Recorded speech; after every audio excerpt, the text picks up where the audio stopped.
Hello, and welcome to another episode of Fridays with the Chakontas. I am Mr. Chakonta, And I'm Mrs. Chakonta. and we're back with our series of FWTC Reacts. Yes. Thank you so much to those who've been watching or listening, rather. Thank you so much for your support. We really appreciate it. Thank you to those who have subscribed already. If you've been listening and have yet to subscribe and are yet to subscribe, please do subscribe and make sure you share our videos as well. If this is the first time joining us, do listen. And if you like what you hear, then please don't forget to subscribe and give our video a thumbs up and also share it. So I will get straight into the story for today. It goes as this. It goes like this. I'm a lady 23 years old and my husband is 29 years old. We've been married for 1 year, 9 months. He has been good to me. He gives me all the love, care, attention, support, and everything I want. Yesterday morning, I was called for a family meeting. My uncle and my godmother, his family and his ex-girlfriend's family, and the ex-girlfriend was there. And she is 9 months pregnant for my husband. And I am also 8 months pregnant for my husband. It's just yesterday that I came to find out that my husband and his ex meets. He pays for all her bills and both family know. Then in the meeting, he told my family that he does not want me anymore. He even cried, telling me to move on and forgive him. Even saying that I'm a good woman, I will make a good wife to someone else like I've been to him. And said he will pay for child support and everything to do with the child. I really love this man. How can I move on from this? Please help me. Yeah, laugh it. Yeah, that's I laugh it though. I'm like, this man. So, yeah. Where do we start from now on that one? Yeah, where do we start? you start because I think I'm trying to keep my cool. It's challenging. These are very shocking events, especially like you just married 1 year, 9 months, and you find out. I think it's a lot of emotions, to be honest, because the way she describes it from the start is more of he does all these things. So it's like your guard is already down. Yeah. And because your guard is already down, it now feels like you're getting so much information overload to the point of where you're just like, oh my days. So I'm 9 months, I'm 8 months pregnant. She's 9 months pregnant. So when did it start? So you're trying to really digest all these things. And the thing also about these family meetings is like sometimes the way they're constructed is like they want you to make a decision there and then. Yeah. They don't really want to give you that opportunity to actually digest certain things and say, okay, I've just gotten this information and how am I going to digest it in the proper manner so that I can respond to it in a proper manner. And yeah, those become very challenging things. But from the outset, it just shows a lot of betrayal on our side. And then I think it's also showing that it's like the family is colluding in this. That's the way it looks like. Yes. So I don't know how that is playing around or something like that. So yeah, I would like to hear your points. Then I don't even know where to start, babe. I'm just like, so this guy has been pretending so well. Because I feel like as we've got a bit of a sixth sense as women, sometimes we see, and it just sounds like she was really caught off guard. Yeah. Like, I get called to a family meeting and then I just find out that my husband has been sleeping with another woman. First of all, that's one, because that's a meeting by itself, right? Yeah. Then he has impregnated her. That's another meeting by itself. And on top of that, he says he does not want you, that's again another meeting by itself. So 3 huge meetings or topics or that has just been landed on you. And on top of that, you are not, how many months is she? Is she 9 months? She's 9. How? She's 8. So yeah, just before we continue, explain to people what are these meetings all about? Oh yeah, that's true. So so my husband and I are both from Zambia. So sometimes, so this is derived from Zambia. Zambian context. Yeah, from a Zambian context. So one of the things that happens is when a man and a woman, they get married, we do get quite a lot of family involvement prior to being married as well as after marriage. So you hear us talking a little bit about before, during and after, in relation to like family stories or family drama and things like that, because our families are very much involved. Yeah. So one of the things that can happen in marriage, or one of the things that is promoted, is if you're having any form of discord, any arguments or anything like that, you can go to, like the woman might have, it's really hard to try and explain it, but basically you can call for a meeting, and that meeting can either be the woman or the man, depending on what the issue is. And then they bring 2 families together to try and find out exactly what's been going on, what solution can they offer, and what would they advise should be the way forward. They usually come from a good place. It can happen because someone has been unfaithful. It can happen because maybe there's domestic violence. It can happen because of somebody's behavior that the family have noticed towards their husband or the wife. It can happen for many reasons, but the aim is to try and bring everybody together, including the husband and the wife, to have an open conversation where families are aware of what is going on and where to go from there forth. So in our cultural context, this is not abnormal. This is a norm. So we're not shocked that there's been a meeting, because that can happen. But obviously the events that have led up to these meetings are as shocking as they would be to anybody. Have I explained it well?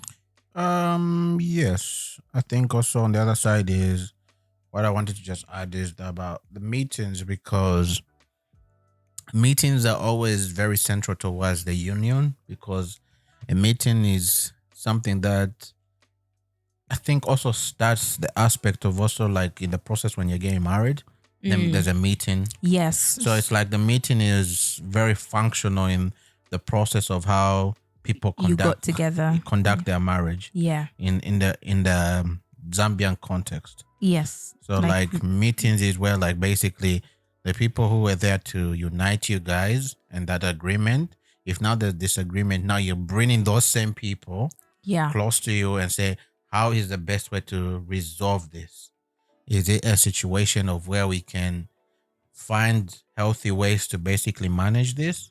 Or does it mean that now we have to split because the agreement is broken? Yeah. So it's based on the aspect of we've agreed and now we are invested into this relationship.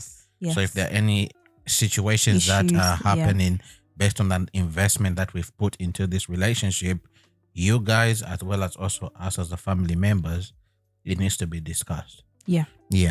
Oh yeah. So you've given it quite so that's a very good way of explaining it. So where was I? So you asked me for my opinion. I don't even know where to start. So maybe let's just to this woman, honestly, all I can say is God is your strength. Like it's easier, it's easier for other people to I don't even know what advice to give in that sense, because I suppose maybe I'm, trying to put myself in her shoes and just, this is such, it's so devastating. It's so, I don't even know the words to use to describe how, or to even contemplate how she must be feeling. Like you said, the level of betrayal and then hurt. And she loves this man, it's just come out of nowhere. So she's in love with the man and the man is saying, I don't want you. So let alone if you're just boyfriend and girlfriend and you get dumped, that's hard. Yeah. you know, but you have to now deal with all of these other things on top of it. And you're not and you know, like you said, sometimes, yeah, these meetings, they ask for decisions there and then they don't really give time. That's one of the, you know, one of the drawbacks can be that people want you to make a decision straight away. But in this one, it's almost like she has no choice. She's just being told what is happening. Like this is, whether you like it or not, this is your life. You don't have a choice to. She's not even given a choice to say, do you want to be with this man or not? Do you want to forgive him and move forward in your marriage? The choice has been made for her. So I think she's in such a vulnerable, such a powerless position. And I just hope and pray that, you know, she's got friends and family who can strengthen her and be with her and remind, and that she can remember that God is her strength and God will help her through this. And just to sort of lean on God and to just to remain prayerful, because that child that God has given you is a gift, and he will provide as he is the one who has, you know, brought that child into this world.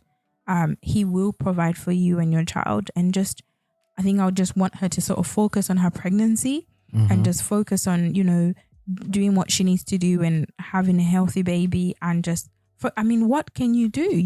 You've just been like, you know, you can say, I don't even know. It's just a matter of prayer. I think there comes a point, you know, it's a bit like, you know, when, you know, like with Job in the Bible, where he had so many things keep happening at the same time. Like you've just been told this, you know, you've lost all your investments, and then you get told you've lost your children, then you get told you've lost, you know, your workers. He lost so much in such a short space of time. In succinct, is that a word? I can't find it. Successful.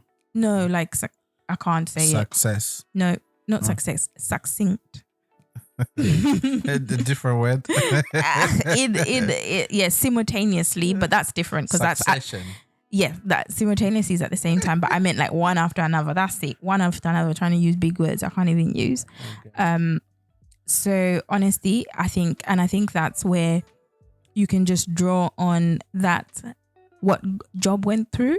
I think that would be quite a good example to just say, you know, it's not always, you know, you can be like, God, what did I do? What sin did I commit? Like, are you trying, you know, is it because I did this? Is it because I did that? But sometimes things happen to us as Christians that God has just allowed, not because you sinned and you deserve punishment, but because he is God and he chooses what he allows you to go through. And I just hope that this is something that she can draw on the example of Job and how God took away so much from him, but God was able to restore and replenish and strengthen him in that time. And, you know, to a point where he had plenty, but during his suffering, he felt the pain. You know, he went through the process of grieving. You know, he felt the pain. He cried out to God. He had friends, you know, they tried to be there. And things like that. So that's all I can say in that manner. So that's my overall take on it. But now going back into the details. Yeah. In the details, it's really hard for a 23-year-old to be facing all those things at that age. One is what you've just gotten married.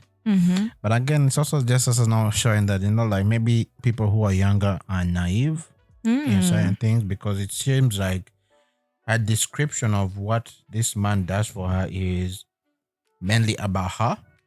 Okay. And she's not seeking about how is this man's integrity? What is she looking for in a man? This is one of the things that maybe we can criticize on it, because when you say he cares for, he has been good to me. He's been good to me. He gives me all the love, care, attention, support, and everything I want. So for her, maybe I'm assuming that was a criteria of why I should marry him. So now it's basically saying, are these the things that you value? And with those things that you value, you now basically turn your blinders down. instead of valuing certain things. Especially, that's why we always say when we're talking about marriage, it has to be from a biblical context. Mm-hmm. And the biblical context is saying the things that you need to value in a spouse are mainly somebody's godliness and how they conduct themselves in the sense of their Christian faith, and how that flows out in whatever aspect of their whole life and their whole being. Yeah. If it's the way they interact with certain people, you show that. How they deal with different people who they are close to, it shows in that same place. In their family, in their local church, all those things. Yeah. Those give you an opportunity to now make a decision. Yes. Than making a decision based on that. And for a 23-year-old, I think it's okay in where we live, like 23-year-old getting married, that's okay. In Zambia, 23-year-old, that's pretty young, you probably say. What do you mean? What's the difference? They're both 23. No, like young in the sense of the way we see it, like ideally people will get married by 25. Okay. And onwards or something like that. By 23 is more, but she's been married for almost 2 years now. So it was 21. So she was 20. About 21 or something like that. So like that's maybe you're finishing just your uni if you went to uni, or no, but you wouldn't even finish uni if you're in Zambia. Oh yeah, because it's 4 years, isn't 4 it? or 5 years or something. Yeah, like, that's true. You probably like finish by 18, high school. And then high school 19, 20, 21. you wait for a year or something like that. Oh yeah, because of when the grades come out. Yeah. And so like getting married at 21, that's pretty young. You've just probably started uni if you decided to go to uni. Yeah. Well, or like in the first or second year, in the middle of uni. Yeah. So the question is, did she go and do further education? Yeah, no, but that's not a problem. But we're just talking about just the youngness of it. But I'm saying, what was her value of why she selected this man?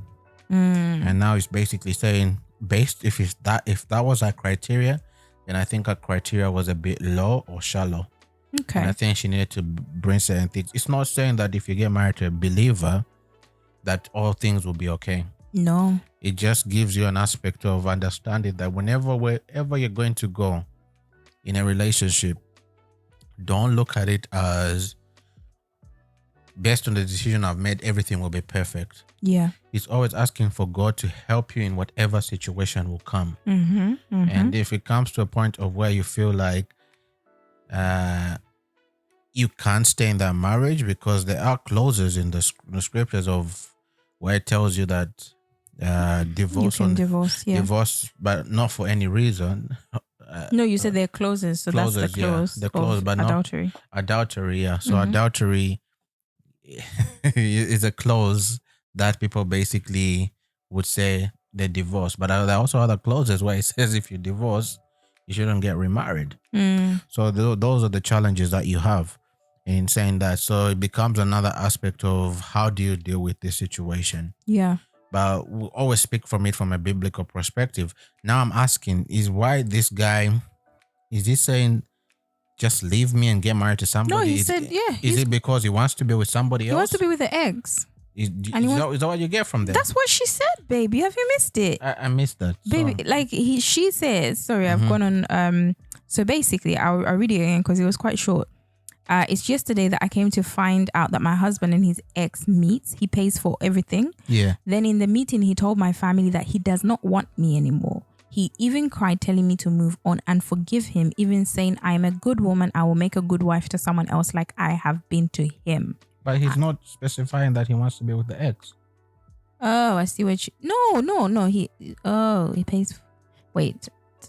Oh, that's true. It doesn't say he wants to be... But babe, come on. Okay, I get what you mean. But it's not specific that he's going to the ex. Yeah, but the question is... But it's assumed he's going to the ex based on the information. Yeah, but then the other thing is this saying those things out of remorse and saying, I don't deserve you, so just go and find somebody else? I'm sorry I've put you in this predicament? Or is it more... to see the good in people? Or is it more on the side of, I don't want you? I saw it as I don't want you, but there is another element that is a very good element that you've brought up, babe, because sometimes people can just say, yeah, I don't deserve you. I don't think you deserve someone like me to be your husband. Yeah, I've been treated you well. Yeah. So it's Yeah, you're right. It's maybe owning up on the same Yeah. thing. I've owned up to my wife's this, or maybe sometimes it can also be another way of just manipulation. You never know, where it's like, oh, he cried when he did something wrong to me, and I Oh, still that's true. love him. Then she can go and beg for him. Yes, And be like, oh, I forgive you. It's okay. We can try and make it work. Yeah, and this is why it's complex. That's true. That's why I'm saying it's Oh. very easy for us to take our emotions and put it into Oh this yeah, situation. that is so true, because I read it as in he gone, but I get you. It's so easy for us to put ourselves in this situation and then say what you need to do. Yeah. And I think that is not wise for us on the other side who are spectating or looking at this situation. And that's why there's always another angle of where we talk about the importance of being in community, particularly in the local church. People who are there shepherding you guys can be able to give you wise counsel and can understand the situation in a better manner. Family meetings, as well as they are good, everybody will be biased towards their people. And I think there was a thing where I was basically looking at, there was a clip I was seeing online where it says, you shouldn't tell everything to your family members. Yes. Because you forgive the person, I agree. but your family members won't forgive. They won't forget. They won't forget. Mm-hmm. So that's why, like, I was like, that's really true sometimes. Yeah. So like, whenever you're disseminating information, you have to be also wise. Yeah. That's just definitely. a side. And that's what I'm saying. They'll always be biased towards their person. And I think sometimes the biasness even comes to the point of where they're enabling bad habits. And I think on their side, it seems as if they were helping him collude and do whatever he has to do. Or maybe, and I'm just like, then why did they allow him to get married to this girl? It became an issue of where... Yeah, because... Yeah, so it becomes also their responsibility of how to deal with this. But ultimately, you can't push your blame, as in you're a grown man, you're 29 years old. You should be able to take responsibility for what you're doing. And but imagine sorry, continue, babe. Go ahead. Yeah. No, I was just gonna add what you're saying, that imagine the shame. Yeah. To be able to find out in front of everyone. Yeah. And allow your reaction to now try your best to keep your cool because everybody's watching. Like you said, he's made a mistake or he's done wrong and he's asking for forgiveness. Why couldn't he just address it to her privately before humiliating her like that, and presenting her in a family meeting? And which naively you go in there thinking, what is this all about? Okay. Maybe have I not been a good wife? You're just thinking, oh, maybe I haven't done anything. Maybe I haven't been doing what I'm supposed to do, what they expect me to do. You go there only to be named and to be named embarrassed. I was going to say that, but that's not really. But just to be embarrassed. That's to be embarrassed. I'm just like, why would he? That is not owning up. That's not somebody who loves you. I mean, if anybody does something like that to you, they should be able to come to you. And I think that's a cowardly way of doing it. Yeah. You go behind other people. You tell everybody but the person that you've hurt. Yeah. And you've told everybody knows, and you now bring her on this cover just to go and say that to her. If you know, I think if you're going to do something like that to someone, have the guts to open up and be and seek for, you know, we all make mistakes, and seek for, like, you know, be upfront about it and apologize. And then say, you know what, and give her the choice whether she wants to attend the family meeting or not. And say, well, we can have a family meeting about the way forward, and if she wants to go, she'll go. If she doesn't want to go, she doesn't go. Yeah. But the thing is, our culture also allows, I suppose, you know, he could have gone and confided in somebody. Because you know what we talk about, like, you know, before marriage and stuff. So you have this, you know, like a man tends to have an elderly or a man who's older than him called Bashukombe. And then the woman will have like a similar version. So I wonder, he may have gone and addressed it to him and said, look, I've done something really wrong. And then that's the suggestion. They have said, okay, you know what? This is how we need to play it. So sometimes it might be advice from other people and not just him. And I think sometimes this is where I do love certain elements of our culture, but sometimes it misses the ability to be sensitive.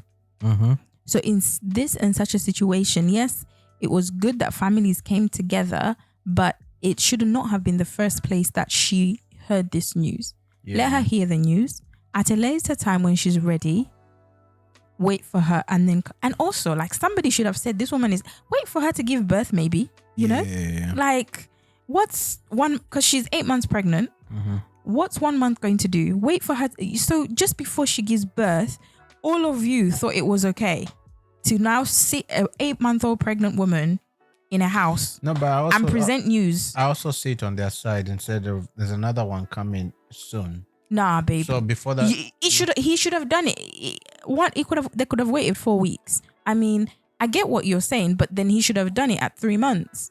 I'm okay with that, but I'm saying, yeah, but now they're saying another baby is coming, and the baby is like, maybe there's an aspect of where they're saying there'll have to be more responsibility on him when the baby comes on the other side. That's fine. Wait until the birth has happened and then have it. I'm not saying wait 6 months, 3 months. No, I'm just saying you've got a heavily pregnant woman who is very vulnerable at the moment. Yeah.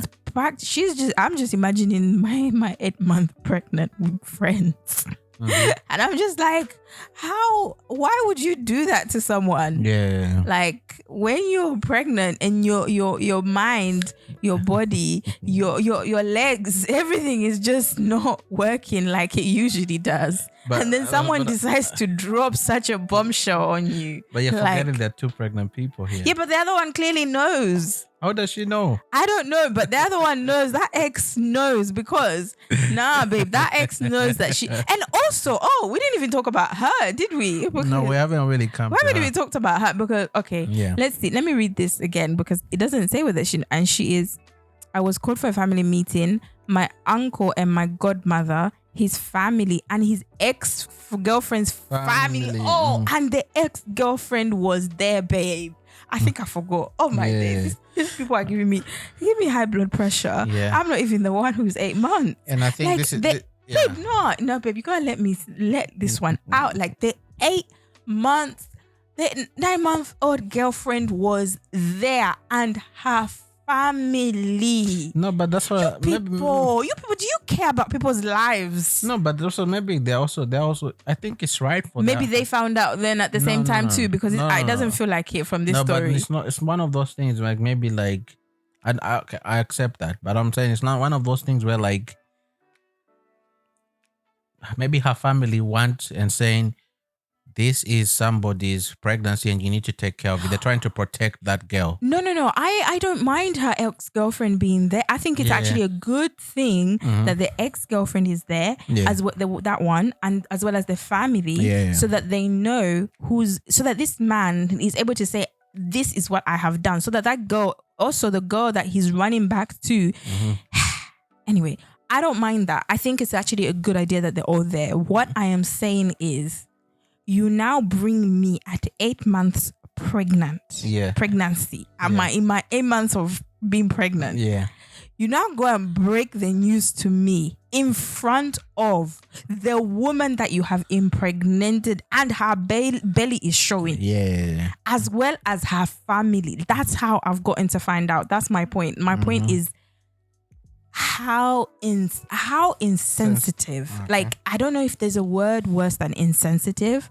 How do you tell someone that news in such a way, such an environment? I think that is so dangerous. I think that doesn't look out for the I think for me, I'm thinking mental health wise. I'm thinking for her mental state. Like, how is somebody's mental?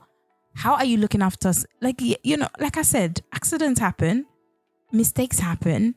You've made a mistake. We are all bound to mistake. I'm not gonna sit here and be pointing fingers. That's fine. But how do you now own up to those mistakes? And I think for me, it's how it was delivered to her that breaks me. Rather than the actual, although the act itself is a major problem. But it's how it was delivered to her. Like, at the point of her pregnancy and in the presence of this woman who, like, I would have fainted. Yeah, and I think that's also another thing. It's like I agree with you on that sense of that woman can be shocked, faint, and everything like that, and it's just like she's just learning so much. It's information overload, Mm-hmm. and I think on that sense, that's what I'm saying. It would have been done in a wiser way, Yeah, and I I think think that's that, it. But and the I meeting think was a good idea. yeah, but I'm also saying like sometimes that's why I'm saying like maybe family members sometimes they'll always do certain things to protect themselves. Yeah, we are very Yeah, we're biased. very bad. So like We maybe do his family protect was each saying other, like, man. look, okay, this is bad. How do we rectify it? Anyways, you're having two children. Anyways, this is what we're gonna do. Yeah, they have to.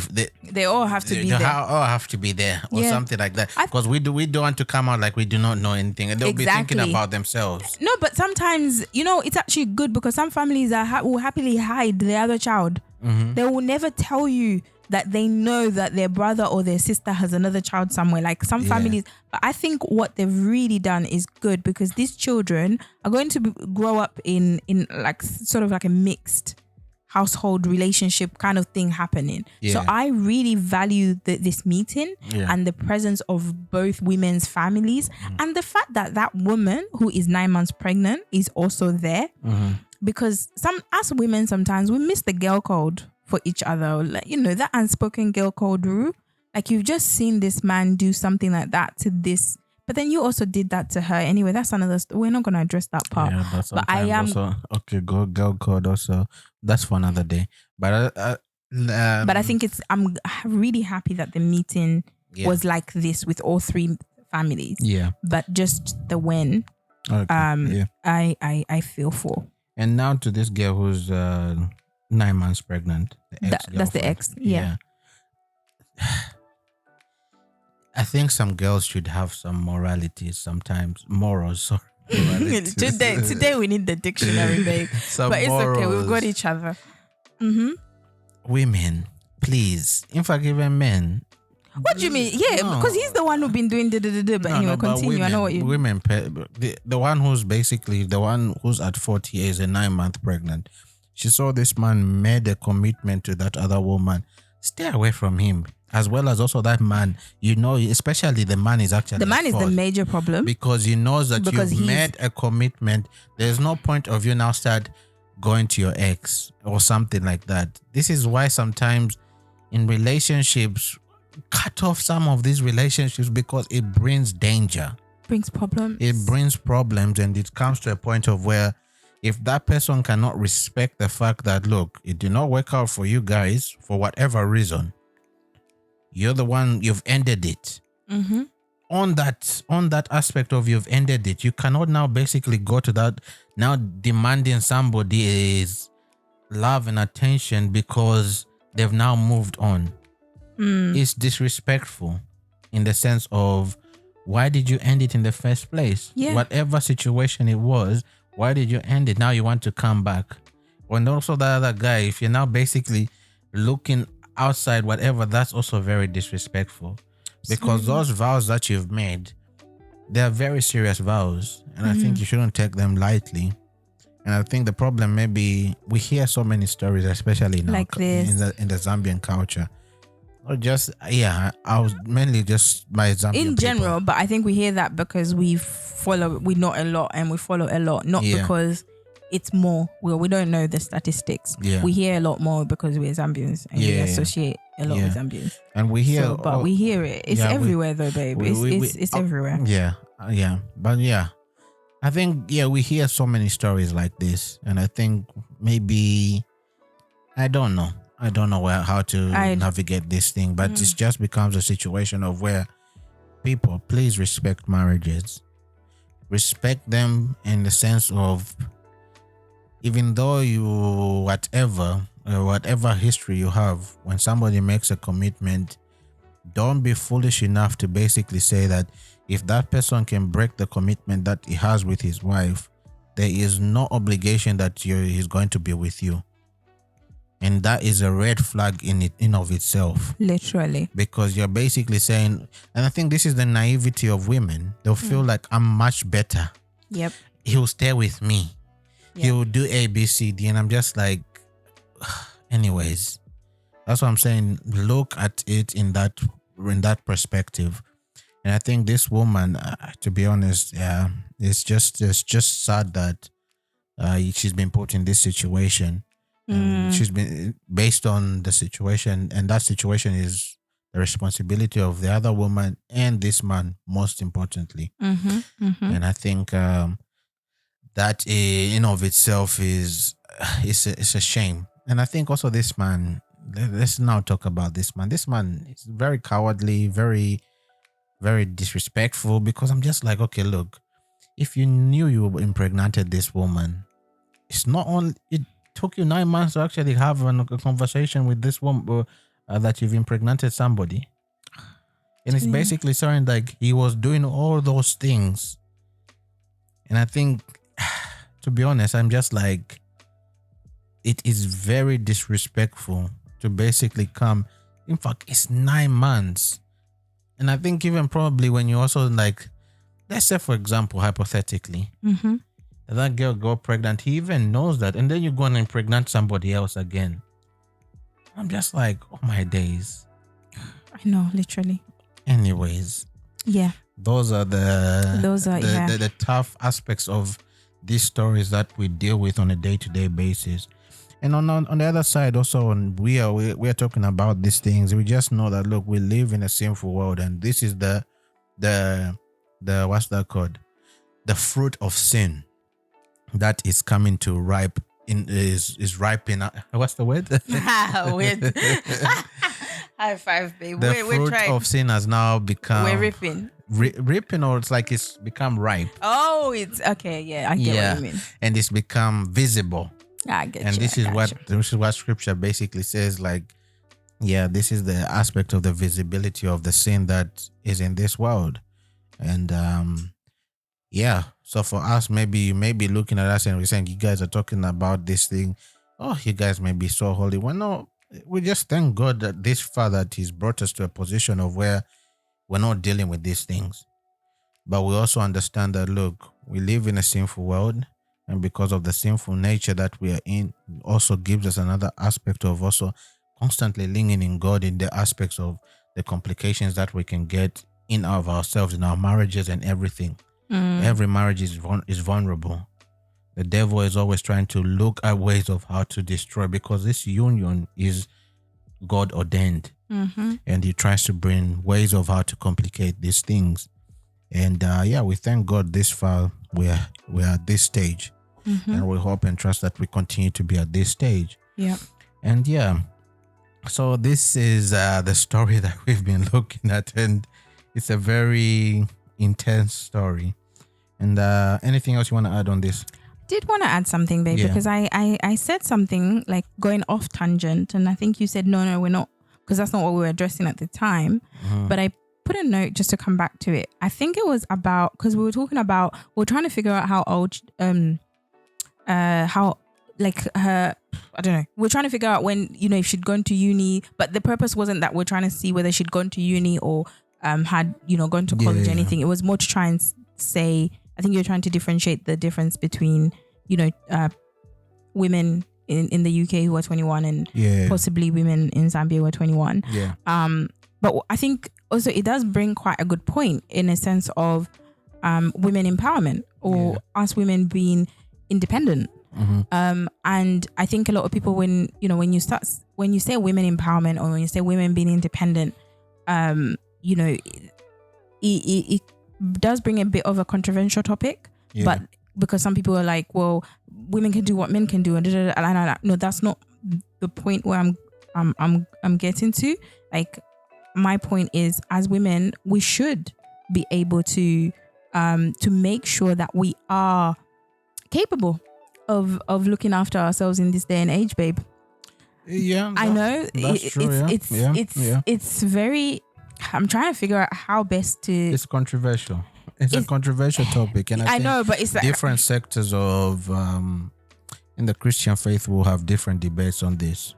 Because I feel like certain people will just be like, look, I'm of age and I can get married, and that's pretty much, I can be a housewife and everything like that. From the dynamics we come from, my aspect of just wisdom and just trying to say, like, just knowing where we come from, I think certain people will look at the aspect of Titus too, and where they'll say, "Oh, women stay at home, take care of your children, everything." Mm-hmm. But I think there's also a balance, person, I'm basically looking in at scripture. Proverbs I think that 31 you women. can be both of Proverbs 31 woman as well as also a Titus Titus 2 woman. And I think this is a decision that I don't think is set in stone for people to basically say, I'll be one and I won't be the other. But we're also seeing that Proverbs 31 woman, she does so many things, but her main issue is she's her home. Yes, but I think she's also been empowered in the sense of just being entrepreneurial that's and everything exactly like my that. point. And So she my does point certain is, things it's like not that, about, because there's not. I mean, being a housewife is hard work. It is hard work. Yeah. And going out to work is also hard work, right? But I think as women, as we are, getting married, I think education is very important for many reasons. Being a housewife does not mean that, if you say your ideal is, I want to get married, I want to be a housewife, so I don't need to go to uni, I don't need a job. I think you really need to have, like, you need, I don't know, you need to go to uni. No, not that you need to go to uni. You need to be able to look after yourself. No, but you need to be able to look after yourself, because because different things in life happen and you don't know which part of one is. If you as a woman are working, you'll be helping your husband, and you and your husband will decide how best to help. And fine, if you want to be a stay-at-home mom, but you've gone to university, so when something like this happens, it's easier for you to now start looking for work. Not now you're looking back and you're thinking, I just wasted 3 years of my life, where am I? Alternatively, whilst you are at home, you are doing a bit of a side hustle, a little business here and there, setting aside a small amount of money for yourself.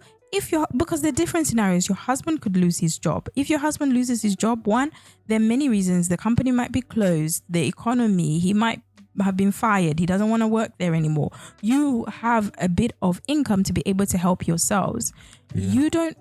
Secondly, other examples, your husband might be unwell and cannot work, so you will be there to help him. And the scenario that we don't like, your husband may not be here anymore, God might have called him early, but you have the ability to be able to help yourself and your children.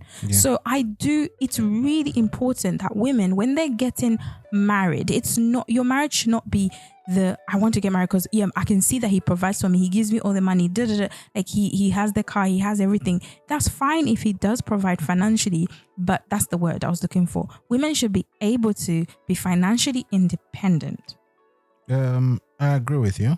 To be able to, thank you, because I thought you were going to deny it, because I wasn't trying to say it. Women should be able to be financially independent, and that does not mean that you're the head of the home. No. That does not mean you should now start using your money to no. You should be able to be financial, and for me, I really think there's so many reasons why this is even so important in this day and age, because we have men who behave like that now. But I think I agree with you. No, you're going too far there.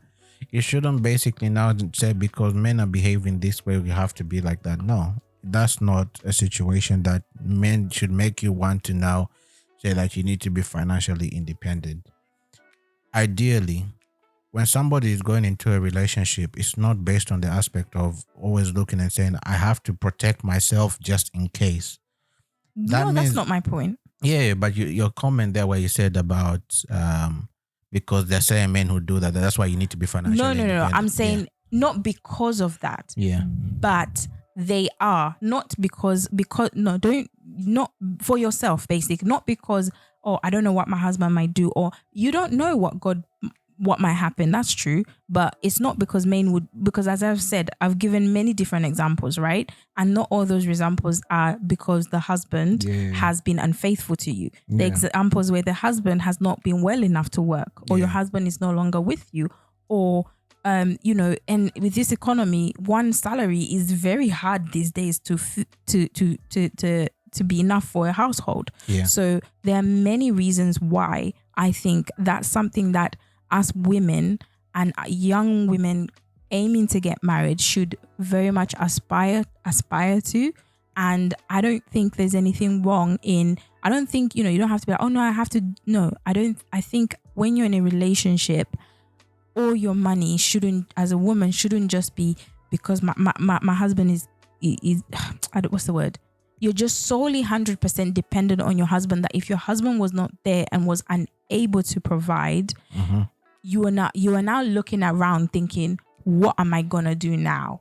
I agree with you, but I disagree. In the sense of basically saying that, look, Proverbs 31 and Titus 2, that's your choice. And we pray and trust that God will honor that choice in the best possible way. Each family, I think, should have their own dynamics, what works for them. We shouldn't impose Titus 2. We shouldn't impose Proverbs 31 on any family. This is a family decision.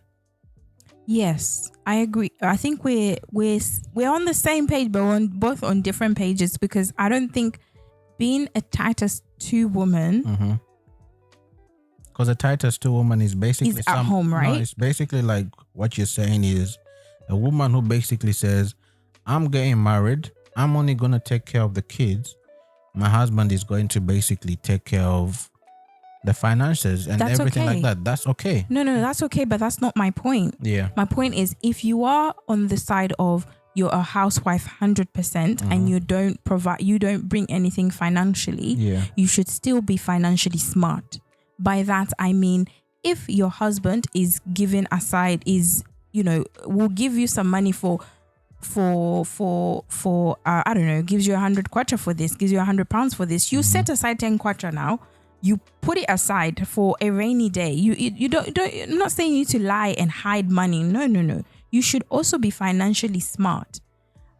And that's just one example of how. But the other example is, you've just finished your GCSEs, you're 18, 19 and 20, and you have the opportunity to go to further education.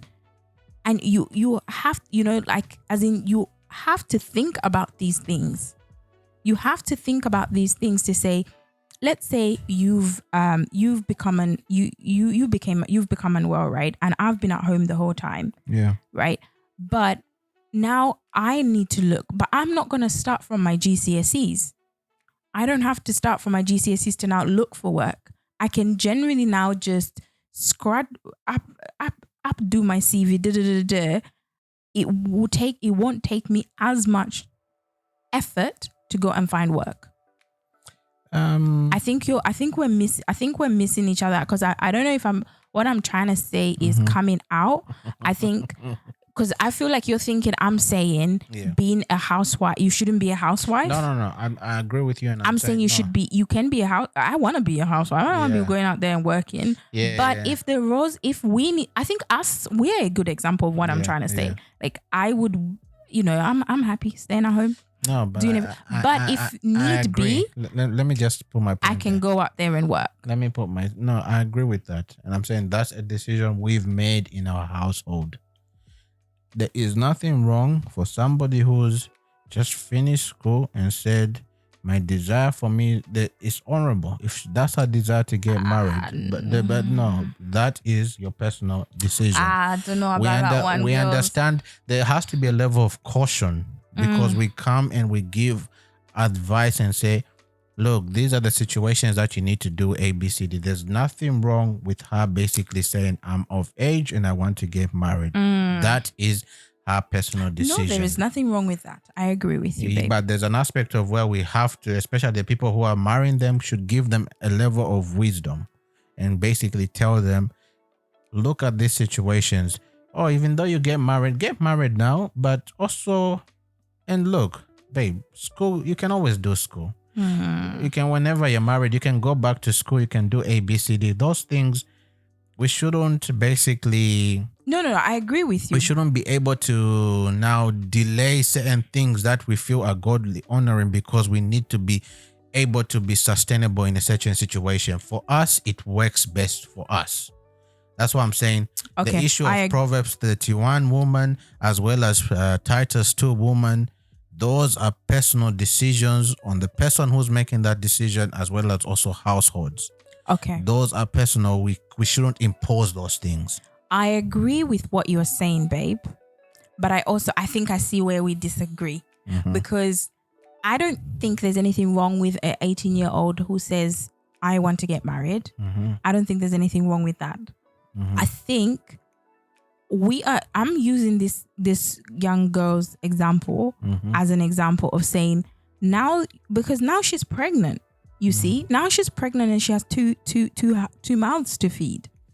But if now you're in a situation you now have to go back and say, where did I leave me and my personality? But Ruchi, that's what I'm saying. It's not right. Because what's not right? The right aspect here is basically, it's not the aspect of because she's not thought about herself. We're saying the main issue here is her criteria of selecting a guy. If a guy who's honorable, loving God, who's decent, who's doing whatever, and she's able to commit herself to basically this man, there's no way of where you're committing hoping that something is going to happen in the future.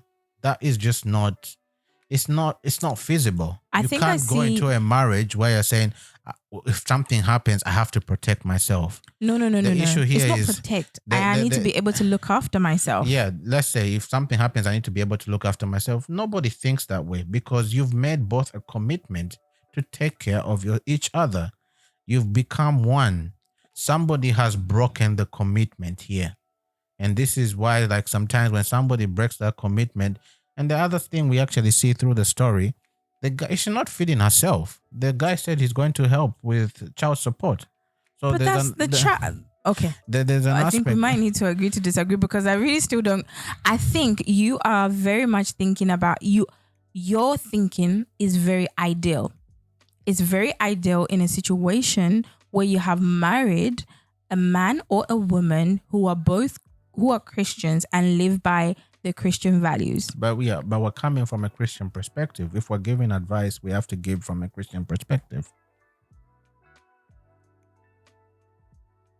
Okay. I think we need to come back to this topic, babe, because I am not satisfied. Nah. I gotta look after my girls. Like, no. We need to come back. I need to come back and find a way of saying what I'm trying to say. But I think I hope that my women know what I'm trying to say. Please, if you know what I'm trying to say, as women of God, please just put it in the comments because I know what I'm trying to say and I know what my husband is saying. But I think.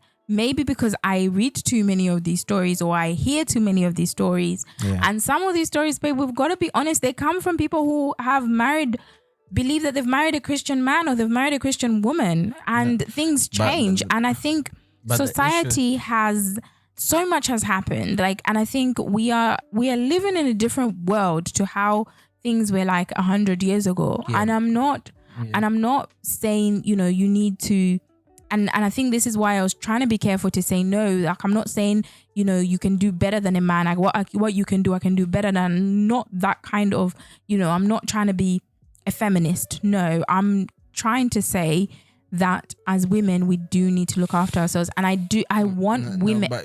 By you saying that, you're ideally saying that, look, I know you're basically saying you're not being a feminist and everything like that, and that's okay. But I think I need to find a way to. I need to find a way to explain this. Look, this is what I'm trying to say. As believers, I think you're being emotional about this. Maybe, yeah. Maybe I am. I am being very emotional. On this issue I'm putting myself really into this situation. But that's what I'm trying to say. Look, ideally, when we are giving advice, the advice on a biblical perspective, there's nothing wrong that she has done. And we also need to understand that God also honors the aspects of her doing the right thing. If she's done the right thing and somebody has done her wrong, we shouldn't take the aspect of that God is faithful enough to help this girl. It's not that because of her own power, of her own empowerment, that will make her better if a situation that like this came in this situation. That is very true, babe. What you're saying is very true. There's a but I agree with what you're saying. I do completely agree with what you're saying, that in this situation, I'm not going to look back and say, oh, you should have. No, it's saying, God, I'm here. You knew I was going to be here. And I know that you're my source and you're my guide. Yeah. but we can also learn from some of the experiences that our friends and families have gone through and be wise. I don't think wisdom is something that God I think it's something that's good, that we can ask God to give us wisdom. Yeah. And and I think as women having the ability to to be financially independent, or maybe to be financially smart, or to know how to make money, to be to get yourself to a point where you're thinking, okay, my desire is to get married. And the thing is, sometimes you do desire to get married, but that marriage doesn't come until you're 40, or God decides when you get married, if you get married, right? So at some point you've got to look after yourself. I agree with that. So But the issue here is we're not talking about that. The issue we're talking about is when you're getting married. No, what we should emphasize here is a criteria of valuing what a man should be. And like you were saying, like sometimes, yeah, we do the same things of we value this man and he turns out to be something else. That's something you have to wrestle with God. It's not. And then when you find that out, let's say she found out that this man was, let's say in this scenario, he said, I'm really sorry, forgive me. I want to be with you. I'm going to leave the other woman and will be helping her. Yeah. Don't you think it's wise for this girl to now start thinking, okay, you know what? Based on this experience, I now need to also, because what would have happened if he had chose her? I now need to think of how can I also help financially in the home, whether I'm working, whether it's doing something I can be doing whilst I'm at home and I'm being a housewife, or whether it's something that I find a job outside. No, our advice as believers should basically say, look, seek God's wisdom on what decision you need to make. Give certain options, but those options should not be certain things of saying, you see, now empower yourself or something like that. Ideally, yes, we agree. She should be able to find ways of what's this. There are two situations here. That's what I'm saying. Those two situations should not compete with one another. Titus 2 and Proverbs 31. The problem is that we try to compete with those. That's the argument, that we're trying to compete with those two situations. You can either choose what works for your household, and that's a personal issue for your household. I don't think it's wise for people to impose. If people want to basically, and I think lately, over the years, there's been a Titus 2 aspect of where people are saying, you need to do A, B, C, D. Women should be able to do all this and that and that and that. And I think that's okay for them to basically say that. But if that works for their household, let them do that. And if that's the way they feel like God, they want to honor God, let them do that. But not impose it and saying, look, there is scripture that gives us and say, I want to be a Titus 2. I am taking care of my house, but taking care of my house means I feel like I'm able-bodied to do all other things, be entrepreneurial, do this and that and that. And there's a space for both. Yeah. And because there's a space for both, let's be able to encourage both people in saying, look, the main thing whenever somebody is trying to make a decision to get married, don't focus so much on what that person will provide for you. Focus and say, how am I going to be a godly woman who honors God in every avenue that He's placed me? In avenue of being a mother, in avenue how I should take care of my home. If it comes to a point of where you've got an opportunity to also learn to be able to be financially savvy and try small businesses and everything like that to add to the pot in the home, that's okay. If it means that your time, because there's sometimes like, look, maybe you have a child with special needs, and that special needs child needs a lot of attention. You can't be financially stable. You cannot be financially savvy in that way, because most of the energy goes to the child. So we have to be able to be cautious in the way we advise the certain things. There's nothing wrong that this woman has done. The person who's basically done the wrong is the husband. And the issue is now we have to say that, look, God help this woman. And if we can help, especially in those things, that's why I think believers as well as other people who are extended, help this woman become empowered in this situation. If that situation of a husband leaving her, help her to the best of our ability to help her. If it's babysitting, if it's doing whatever, that's why the body of Christ can help in various ways. Yeah. It doesn't mean because she made a decision of getting married early, then we basically neglect that help. No, it does. That's not the way we should behave. Mm. So yeah, I hope No. because this one was a bit heated and Yep. our points were very strong points, and I think maybe on your side it's basically a lot of emotion comes because as a woman you're basically thinking, oh, I wish that should not happen to me. Yeah, And I it's need true to because do I'm just like, I'm thinking me and my husband are good. but we have to be able to basically say we have to take our emotions out of this, and That's we true. have to be a bit as biblical as we can. That's true. And these things are very complex issues that we need to basically leave to the Lord and help us to give us the wisdom that we need in these situations. That's true. Yeah. Anything you want to add? No, thank you, baby. Okay. And so thank you very much for listening to this episode. And we're very thankful for how you continuously support us. Yeah. And we hope and trust that as we continue to share our thoughts on this, we'll try to be as biblical as possible. So continue to share, like, subscribe, and I said share already. Yeah, you did. Like, subscribe it. Yeah, no, that's it. Just and share. And share. So yeah, thank you very much. And until next time, take care and bye God bless and bye-bye. Bye.